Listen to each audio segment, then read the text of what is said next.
Are you preparing for an interview to get into PhD in year 2026 and you're confused on how to articulate your research methodology and research method? This video is for you today. Hello everyone, my name is Oluwaseun Adio. I'm a PhD researcher doing a research in AI for SMEs. I'm also a founder of an academic community called Journey to Dr. Adio Academic Community. This community was created to motivate researchers and PhD students all through their academic journey. Today, we'll be talking about research methodology. I'm going to discuss the differences between research methodology and research method, as well as the framework that can guide you in making your methodological choices.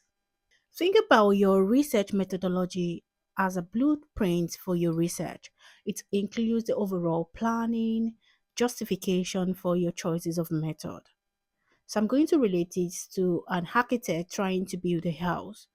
As an architect, you're going to have a plan in place regardless of whatever structure you're building, and that structure will determine the position of every element in the house. Also, there are some existing standards that can guide their decision on where every element would be in the building. For instance, every building has a roof on top of the house. So that means, regardless of what the design might be, the architect is going to ensure and follow the standard and have the roof on top of the house.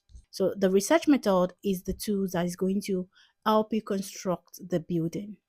Research methodology is the overall research blueprint.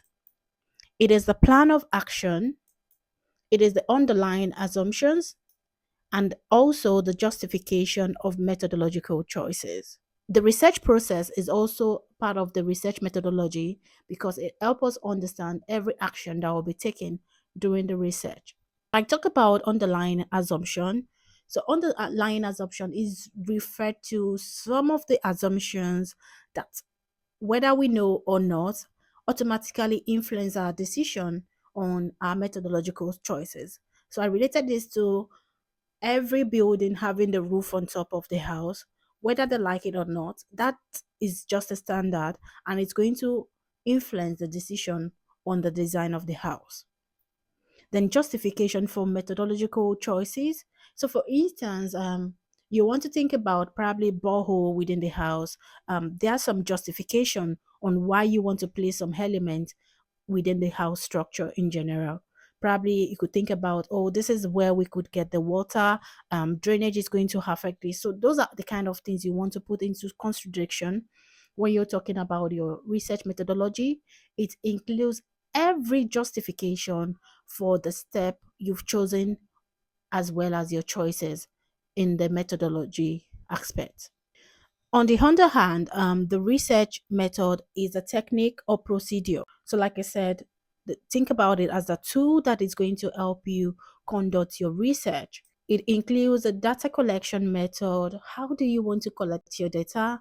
Is it going to be quantitative data? Is it going to be qualitative data? So you want to think about data collection method.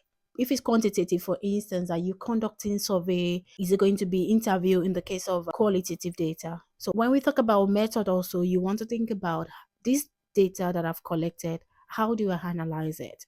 So think about, okay, it's going to be a qualitative data. I'm going to use thematic analysis. And for quantitative data, I'm going to do probably inferential statistics. So those are the kind of things you want to think about when you're talking about the research method. You want to make sure that this method you're using is going to help you solve your research problem and it should be able to answer your research question. I gave an example of what your research method could include. This could be interviews, surveys, focus group, observation, experiment, document analysis. They are tools that can help you achieve your research objectives and conduct the overall research. And the research methodology include the philosophical assumptions, the strategy selection, research design, research approach, and method justification. Research methodology is the overall blueprint, like I explained earlier. There's so many things that you have to include in your research methodology. Is the justification? Why have I chosen this philosophy? Is the design? Is the approach, and every other thing that would be involved in your research. So now let's talk about the research methodological framework. One of the popular framework that we use as researcher is the research onion. The research onion was developed by Saunders, and basically the idea was that research process is like an onion, which you have to peel up every layer before you can go to the next one.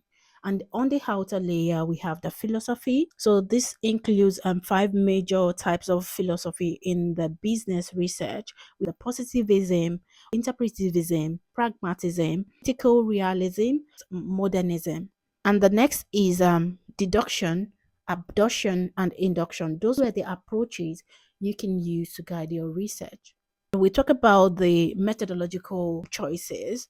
So the methodological choice could be mono method quantitative. That means you're using just one quantitative method to carry out your research. And we have the mono method qualitative choice. So that means you're just using one qualitative method for your research. So have multiple method, quantitative, mixed method, complex, and so on. Everything in the framework, you have to make sure those choices align with each other. We have the strategies as well as time horizon, then the procedure and techniques. So that is what the research onion cover. I love this research onion framework because it's quite easy to understand. It provides clear roadmap, encourage alignment between philosophy and methods. The limitations that I identify within the research onion is that the research onion presents research process as very simple and straightforward process. It's just by peeling off each layer, you can make your choices. But think about research process as quite messy. A lot of things goes on. You can have a plan for your research. Data availability and some other factors might determine your choices.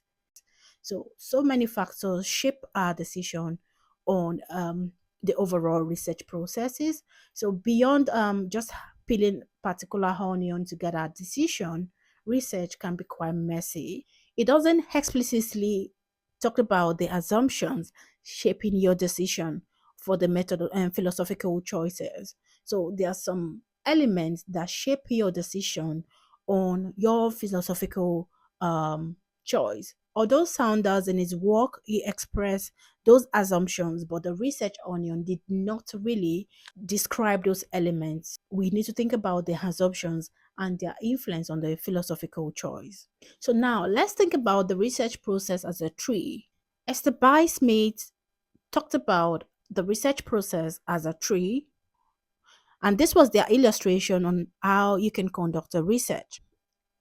At the root of the trees, we have the traditions, we have research design on the trunk, leaves as the data collection and analysis, fruit as the result. So let's talk about the research tradition. Research tradition are philosophical tradition that are long established consideration concerning existence, reality, and knowledge which provide foundation for any research project. So just like the root of the tree, they form the foundation of the whole structure to the tree, and it has a very important role to play. These assumptions are quite underlying and might not be evident to others, just like the root is not usually visible within the tree. And this tradition could include realist tradition, nominalist tradition, and the mixed. Let's talk about the research design. In the framework, the research design was illustrated as a trunk. Think about cutting down a tree and you have the trunk. The trunk has some kind of layers similar to the research onion. And at the outer layer, we have the method and technique adopted for the research. The next layer would be methodology, which is the overall research process. Epistemology, that is the second inner layer, and ontology, which is the core of the design. So think about the trunk transports nutrition to the rest of the tree and provides strength and shape of the tree. So let me just explain what those elements within the research design include. So we have the ontology. What is the reality? How do we feel this reality? Do we think there is just one reality, or we think there are multiple realities? And epistemology, what it means to know. How do we actually know this knowledge? How do we generate this knowledge? Like a positivist, you want to be objective in the way you conduct your research. That means you're detached from the research process. For interpretivist, you want to be subjective. That means giving interpretation to the social element you're investigating. And you could also have a mix of both together. Then we have the methodology. Like I said, the methodology is the overall framework for your study, and the method are the tools that you'll be using to conduct your research. So, next is data collection and analysis. Think about the leaf as your data connection as analysis. So the leaves serve as the shade for the tree and get energy from sunlight. So data are collected in research to get new knowledge, and type of the data you're collecting is influenced by the epistemology in the trunk. So let's if my stance is positivism, I want to conduct research focusing on objectivity. I'm not giving room for interpretation. So I'm going to make use of quantitative data during my research. And the last element is usually what everyone see when you conduct a research. So it is the result, which is the fruit of your tree. So let's say we have an apple tree, and at the end of the day, after years of conducting your research, your analysis, and everything, you have your apple, which is the final product everyone sees. Research output includes writing up and dissemination, writing out your report. The overall thesis you produce is actually the output from your research. So, this is my final thought. The research process is a complex one with methodological choices shaped by several factors. Understanding the philosophical assumptions influencing these choices leads to making right choices. Why research methods are the tools you use to collect and analyze data. Research methodology explain why those tools are chosen, how they are applied, and how they align with the researcher's philosophical assumptions and research objectives. Research methodology is quite a broad topic that we can cover all in this video. That is why I'm so excited to bring Dr. Dennis. He is a senior lecturer and an academic supervisor and well experienced in research methodology. He's going to speak to us about research methodology, qualitative and quantitative research, mixed method, choosing the right design on the June 24, 2026 between 5 p.m. and 6:30 GMT. And who should attend? Are you a master's student, PhD student, early career academics, or anyone looking to just sharpen your research skill? Kindly register by scanning the QR code in this flyer I'm going to put up for you. Thank you for watching today. See you next time. Bye.